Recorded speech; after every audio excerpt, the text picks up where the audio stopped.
Welcome to class. Today we'll talk about certain challenges and impediments that we face while communicating. George Bernard Shaw said, "The greatest illusion about communication is that it has taken place." So, the moment we send the message, the moment we tell someone something, write someone something, and we have this belief that it has been communicated. So, the act of communication at the end of the first participant or the sender of the message, right, is believed to be completed because you have sent it, you have shared it. But does it really happen? Does your message get across the way you originally wanted? Is the receiver of your message able to decode, understand the message you originally intended to send? That's a question. So, despite all your honest and earnest efforts, the message may be misinterpreted, there may be distortion, and the intended message may not be communicated. So, apart from understanding the form and functions of language, it's also important to understand the context in which you communicate and the outcome, the ultimate communication that happens. So, today we'll talk about certain obstacles and barriers that we may face while communicating. Though such barriers cannot be listed exhaustively, but we'll try to understand some generic and general impediments, the obstacles or the barriers. So, if we are aware of these barriers, we can minimize the degree of you know subjectivity, and we can be objective and communicate effectively. So, basically, I'm going to talk about communication strategies and language use. So, knowing English grammar, having good vocabulary, they are important, but it's equally important to have the skills to use them appropriately in an appropriate socio-cultural context. And that's what is the theme and the thrust of this class. Moving on, so we are going to talk about barriers to communication. So we can have multiple barriers, any kind of impediment which implies any hurdle in the free flow of message and interpretation, sending of the message and interpretation or interpreting of the message is known as barriers. Now it can be multiple, but we can cluster them or categorize them into 5 distinct classes or categories of barriers, and they are physical and mechanical barrier.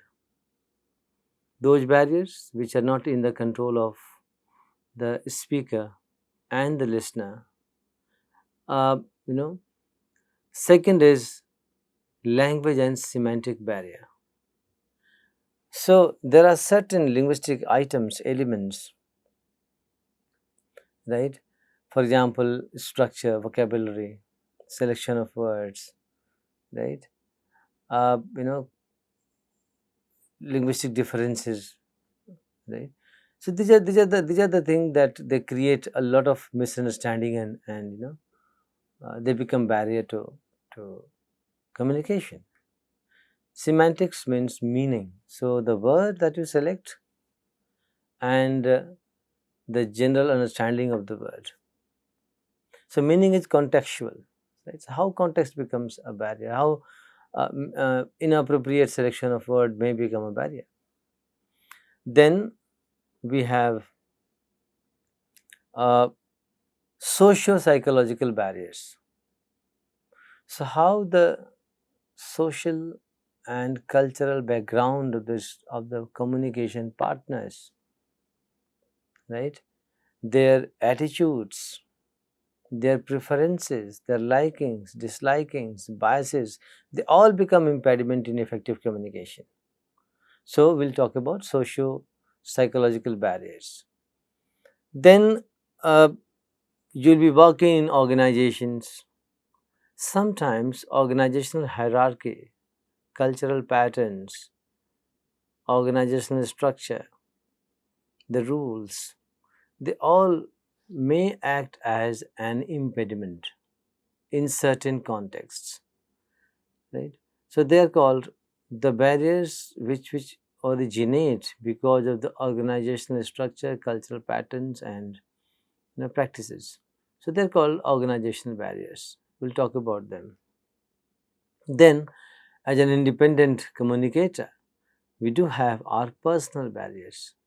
So we can have five distinct categories: physical and mechanical barrier, language and semantic barriers, socio psychological barriers, organizational barriers, and personal barriers. And why this is important to understand these barriers? Because if we know these barriers, then we can work towards minimizing the impact of these barriers in our communication exchanges, in our language exchanges, in our communication patterns. We can minimize these barriers. You might be familiar with the process of communication. It's a general knowledge. Everyone knows about it. So that there is a sender, there is a receiver, there is a message. So sender encodes the message in a particular code. Let's say in English, for example. The receiver decodes the message, and the receiver encodes the feedback, and sender decodes the feedback.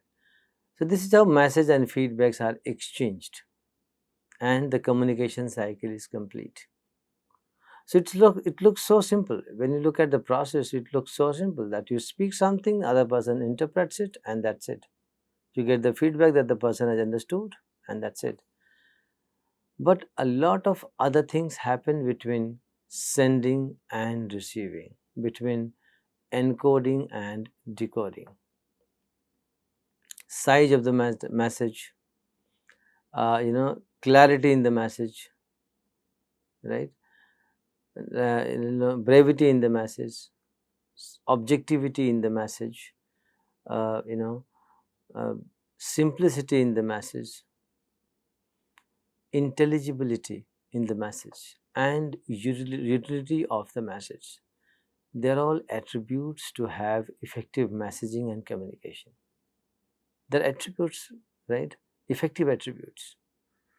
So we need to have our message or our sentences or our text that we are going to communicate precise, focused, straightforward, objective, easy to comprehend, simple, and useful for the receiver or the reader or the listener.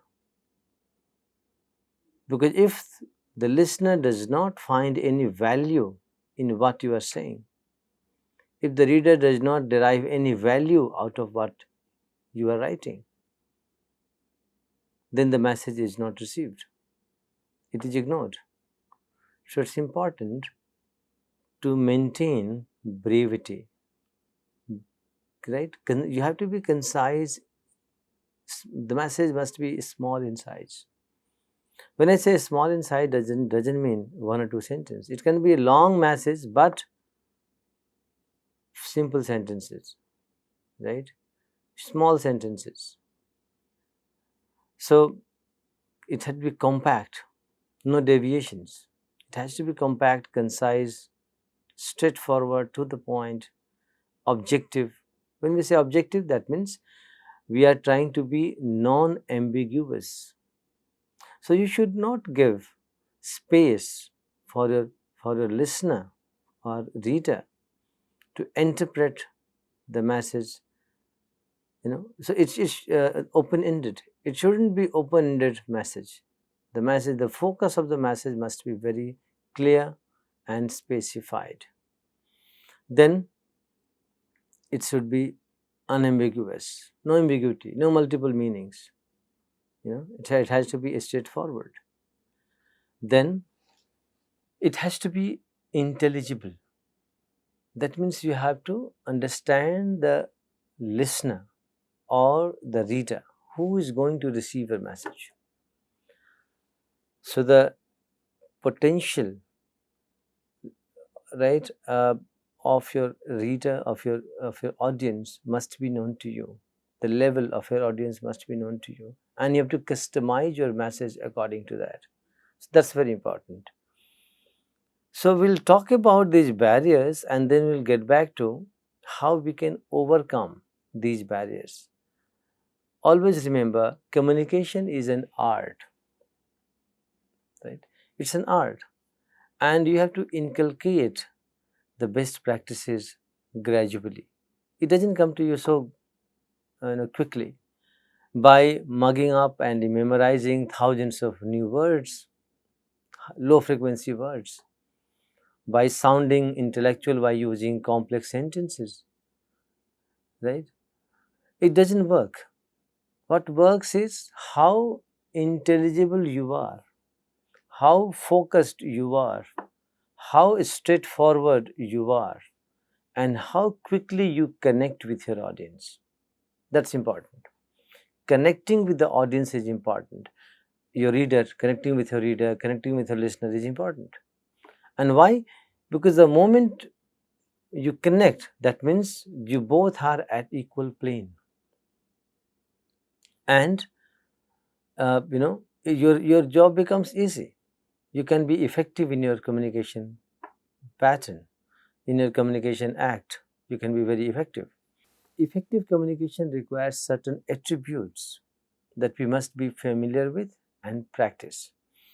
So let us begin with physical and mechanical barriers. Now, what do you mean by physical and mechanical barriers? Uh, Noise, any kind of physical noise around the surrounding in which we are communicating, any kind of disturbance, right? You may not have control on this, but it definitely creates problem in effective communication, effective exchange of messages. Any kind of mechanical disruption will be problematic. Timing of the message, the distance of the communication partners, distance between communication partners, specifically in terms of face-to-face communication, right? External disturbance and noises around, and the information overload. So, pace of delivery and pace of reception, that has to be balanced. Otherwise, it becomes a barrier. So, when we say overload, that means we are sending a lot of message and text, sharing a lot of message and text beyond the normal capacity of your audience. So, your audience may not be at that level, and then there is a mismatch in sending and reception of the message, and that creates impediment, that becomes a barrier. Because doesn't matter how intellectual you sound and how abstract you are in your message, how intelligent you appear in your message.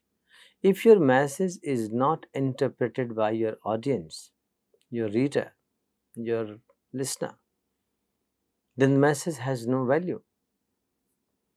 Because always remember, communication is a two-way process. It is an exchange and progression of ideas between these two partners. And this exchange of ideas and sustained progression are possible only when both of them meet in the equal plane. So that is why we say that communication is you oriented, listener oriented, audience oriented, not I oriented. What I want to communicate is important, but more important is that whether my audience is able to receive that message properly or not. So you have to customize your message, right, to meet the efficacy and capability of your receiver or your audience to receive. And that's why it is important to customize the message according to the audience. So you, that means the receiver, becomes the central point of your all thrust, right? And you have to customize and design your message according to the user of it, according to the receiver of it, according to the listener or reader, right? So that's why, but there are certain things over which we have no control, like the noise, disturbance, mechanical problems, interruptions. So we put all such kinds of things in physical and mechanical barrier.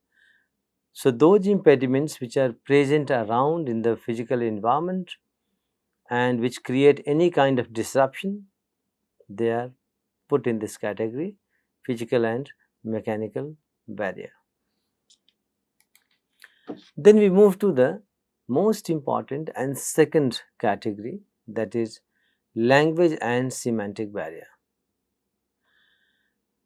We are talking about, let's say, English. Now, English remains the same language all over, wherever it is used. Broadly, the rules of grammar are similar, and a range of vocabulary is also similar. But why the communication in English in, let's say, India, and then in Canada or in Britain or in America or in Caribbean islands or all over, we all have different communication patterns, right? All these Englishes that we are talking about are different because the speakers are different, audiences are different. Language remains the same, but there is a difference, and these cultural differences create a lot of barrier and misunderstanding. So language as a code may be similar or same, but the functions of these linguistic items are culture specific, right?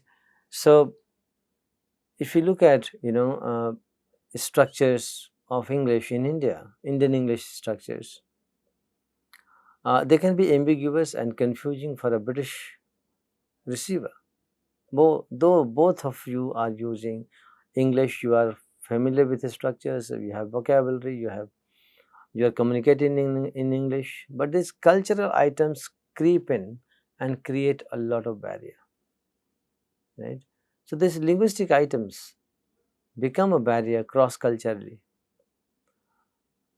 right? Uh, Language becomes a barrier when your message is not clear, right? Translation is the most challenging thing. Translating an idea from one language to the other is very challenging because there is a cultural element attached to it, and you may not find equivalent of that expression while translating, or in you may lose the essence of the message in translation. Language becomes a barrier. Your assumptions, when your assumptions are not specified, your intentions are not known, right, then it may be ambiguous and confusing, and it may create communication gap, right, on part of the receiver. So assumptions must be clear, connotations must be clear, context must be clear, the metaphorical use of language must be appropriate. For example, in English we say time is money, right? And the Hindi equivalent of time is money is samay balwan hai. Look at this cultural gap. So there And this gap is not specifically language gap, it's a socio-cultural gap, your belief. So the English speaker looks at time in terms of money. So time is money, right? That's important. So they uh, place a lot of importance to money. And we here in Indian context, we say samay balwan hai. Time is all powerful, right? So the contexts are different, beliefs are different, value systems are different, and they are reflected in the language. So while communicating cross culturally, we have to be neutral and we have to adhere to the language specific cultural norms, because it becomes a barrier. Translating an idea from one culture and sharing it with other culture, you have to meet the common ground. Otherwise, this can be a gap, an impediment, a barrier. Metaphors, for that matter, are again problematic.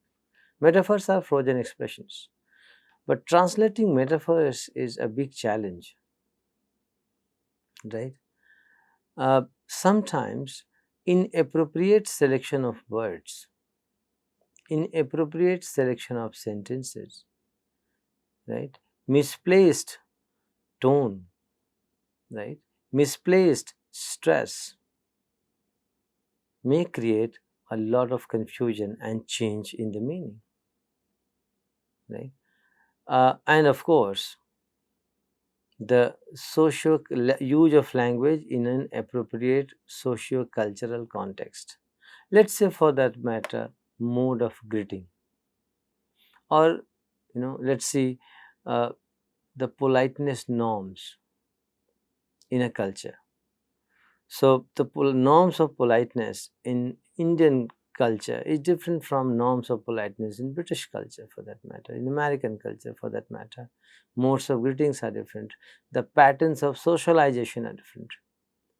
The way we socialize, the way we start a conversation, the way we move on in a conversation, the way we interrupt, the way we intervene, the way we disagree.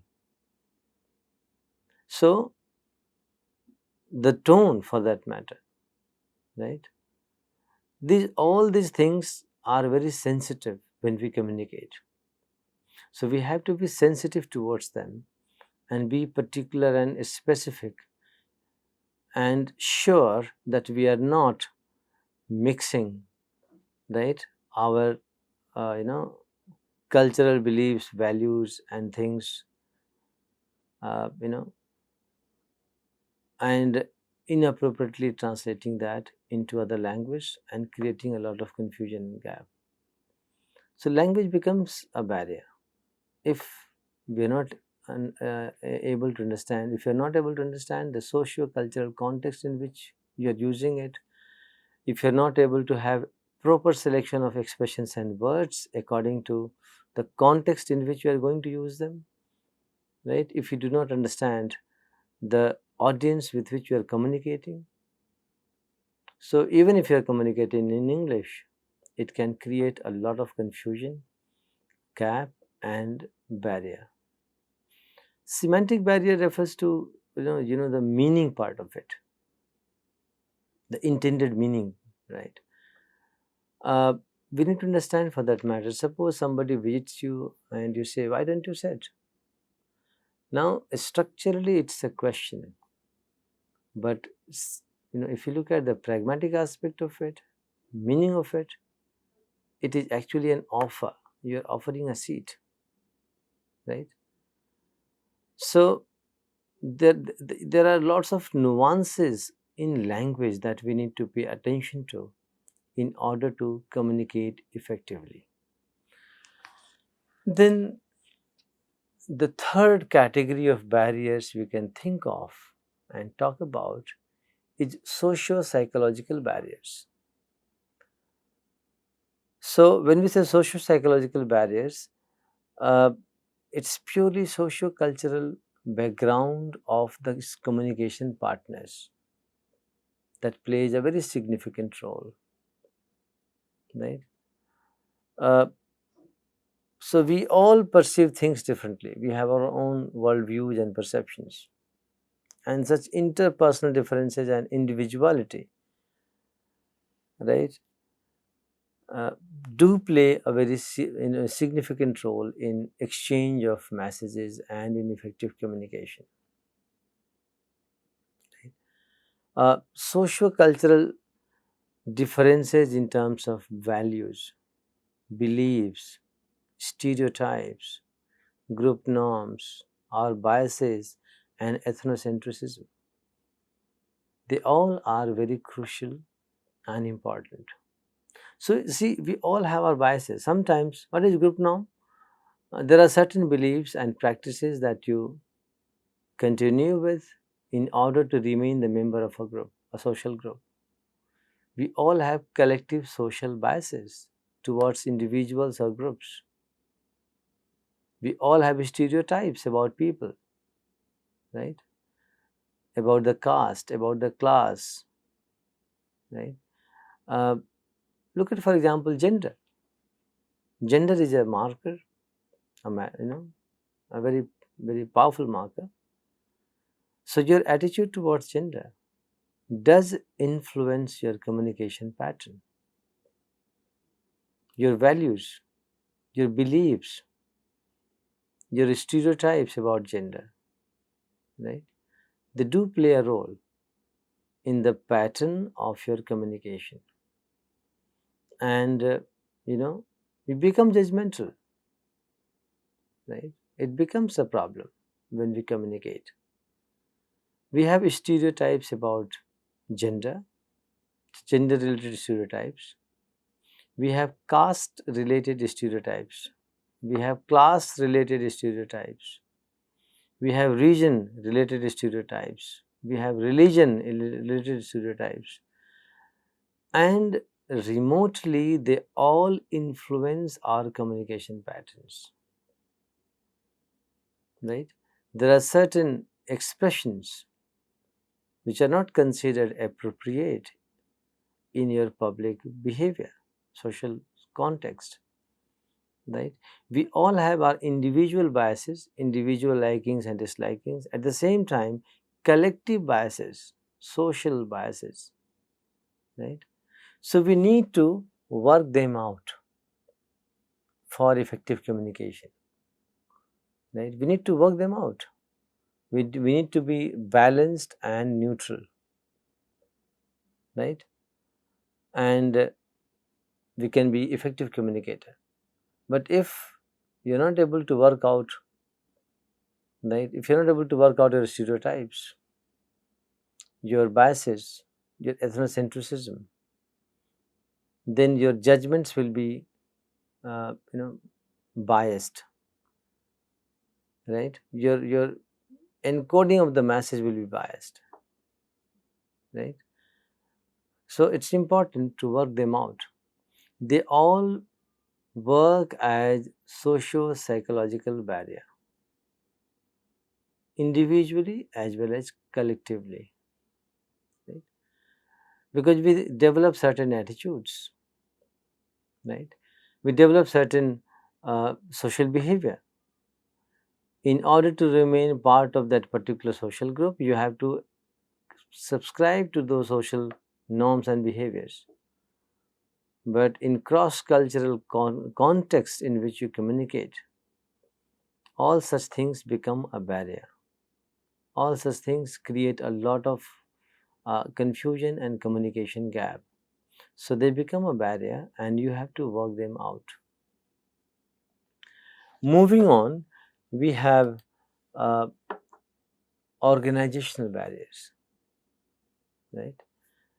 Uh, it is interesting to see that we create rules, regulations, networks to facilitate communication, to control, to regulate.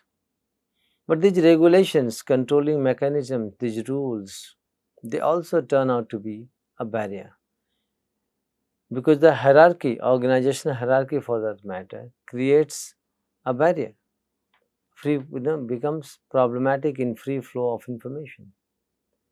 The status of the speaker, and always remember, your message is interpreted with relation to your location, your situation in a social space. So your status, right? Your position in the organization, the hierarchical practices, right? When we assert power, right? Uh, Insistence on proper channel of communication in the organization.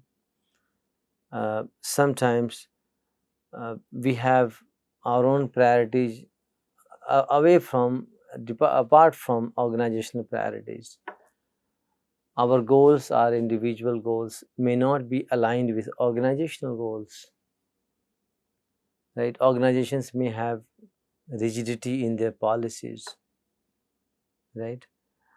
Because of the rules, regulations, and such regulations, regulatory measures, you may have dissatisfaction, right? uh, your attitude towards the seniors in the organization, the attitude of seniors towards the subordinates in the organization, deficit of trust. So they all become barrier to effective communication, free flow of exchanges. So these are the things that these are the barriers or types of impediments which are there because of organizational structure, hierarchy, communication pattern, networks, and power distribution. And they become a barrier in communication. So we have to understand and understand the limitations of these things and work them out. Right? Otherwise, despite your best effort, your message may not be communicated effectively, interpreted with the same intended meaning and content. There are possibilities of that. So you have to work them out. And finally, we come to personal barriers. And this is individual, and we all have such things in mind in our dispositions. So we have to work them out. Like we have perceptual differences. We all perceive things differently. We all have our own worldviews, and we see things according to that, right? Uh, we all have attitudes, different attitudes toward different things. Sometimes inattention when you're not paying attention. uh, Occupied mind, you may be occupied with other thoughts and communicating, or premature evaluation. Sometimes we are desperate to communicate, we are desperate to speak, so we are not able to see things in totality. We may, evaluate situation prematurely and speak, right? uh, we have this tendency of selective omissions. So things that don't suit us, we simply don't register.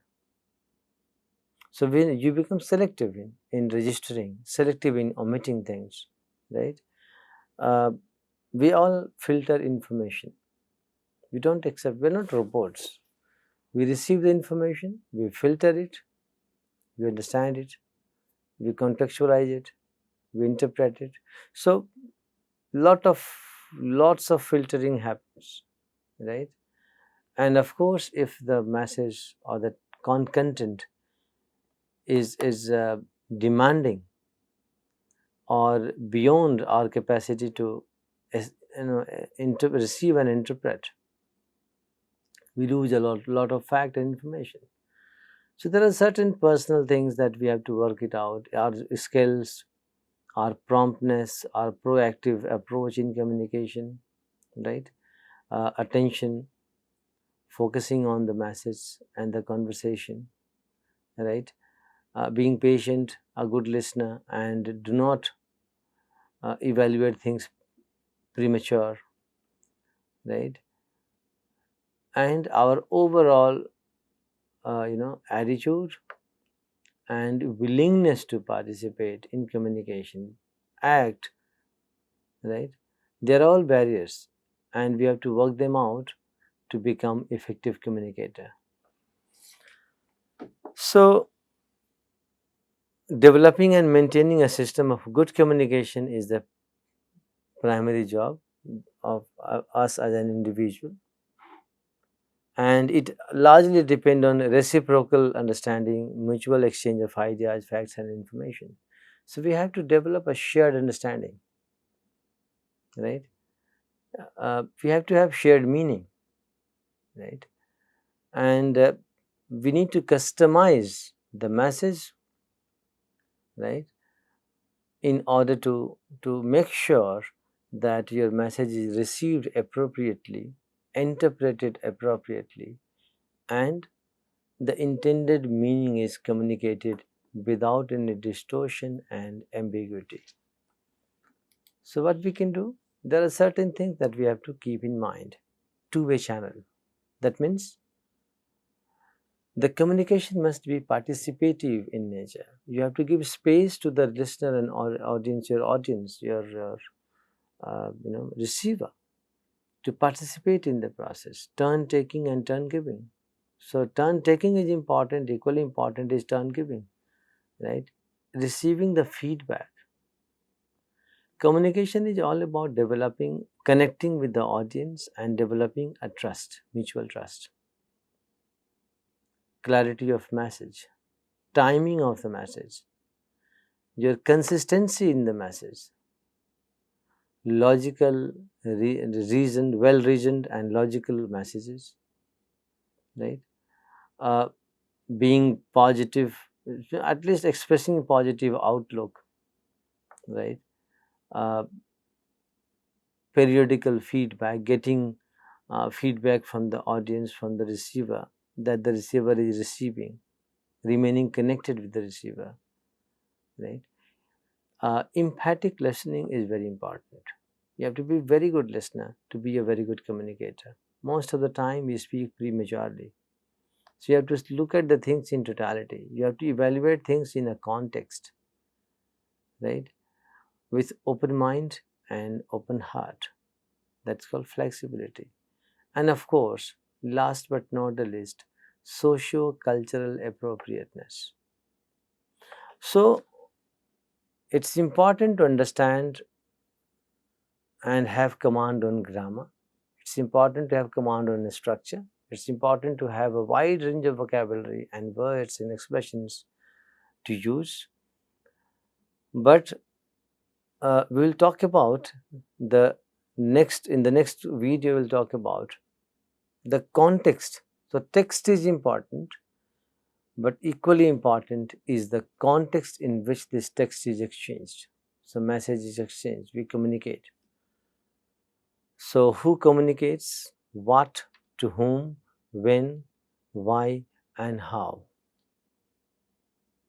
They together make your communication act effective and result oriented. So I hope that you will keep these things in mind and you will work them out. Always remember, communication is an art and it requires a lot of practice. And communication is not about non-stop speaking, not about fluent speaking, not about appropriate accent and pronunciation. It's all about exchanging the meaningful content and ensuring the intended meaning, right, to be communicated effectively without any distortion and ambiguity.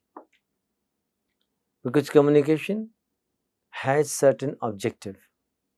There is a difference between gossip and communication. So when we communicate, there is a communication goal, and all our acts should converge towards achieving that communication goal. So this is for now, and we'll continue our discussion about the context and about the